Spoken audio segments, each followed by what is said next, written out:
Shalom, and welcome to the weekend edition of the Daily Dose of Hebrew. We're continuing our work through Jeremiah chapter 4. We've been looking since verse 23, 24, and today verse 25, and then verse 26 next time. There's a series of verses as Jeremiah contemplates this in a vision, this the destruction that the Lord is sending against his people. He sees this vision in a prophetic way, and he's been commenting on it. Twice in verses 23, 24, we've seen this very same beginning, Raiti. In verse 25 and 26, we're going to see it again with the addition of Vahine. So it's pretty straightforward.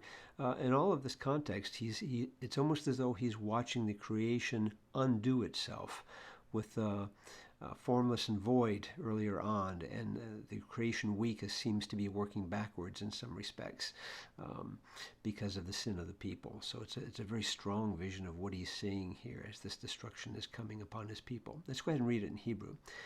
Raiti vehine ein hadam vekol of hashemayim nadadu.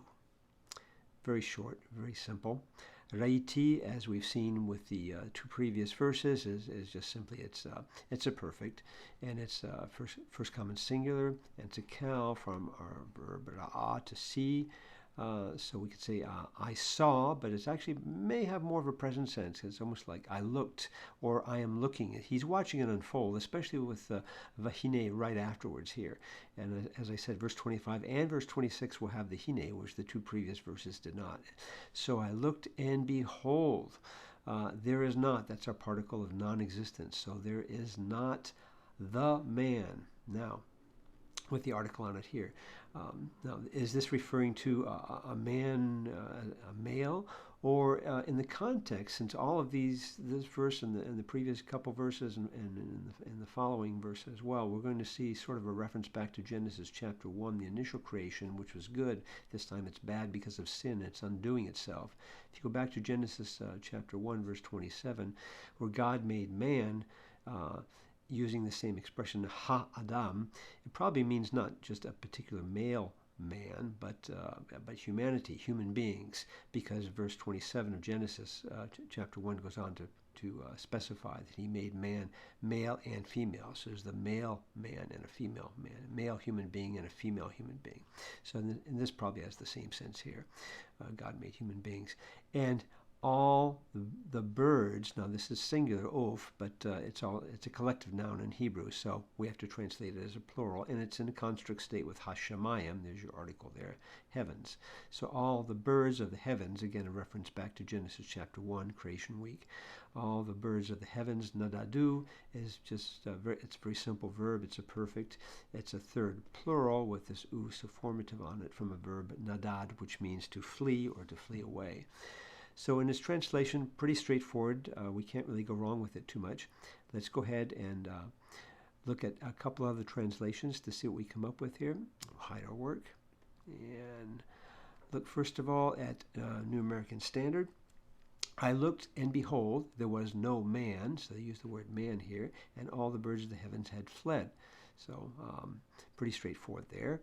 Next, with the New Revised Standard Version, I looked, and lo, so they translate that behold as lo, there was no one at all. So that's a generic sense. That's probably a better translation than just man, because unless you're taking man in the generic sense as well. So those are okay. No man at all, and all the birds of the air had fled. Then we go up to the NIV. I looked, and now they've left this out completely. I looked, and there were no people. So they've given this a plural sense of humanity here, or people, which again is a good way of expressing that. And every bird in the sky had flown away. And then finally, with the Christian Standard Bible, I looked, and again they don't bring out the hine, and there was no human being, and all the birds of the sky had fled. So you can see man, no one, people, human being, in a very generic sense. In any case, what Jeremiah is witnessing is something very devastating and very tragic because of what is coming upon God's people because of their sin and their obstination and their rebellion against Him. One more verse in this little series of Jeremiah's vision here. We'll pick that up next time in verse 26. So check back with us soon for the weekend edition of the Daily Dose of Hebrew. Shalom.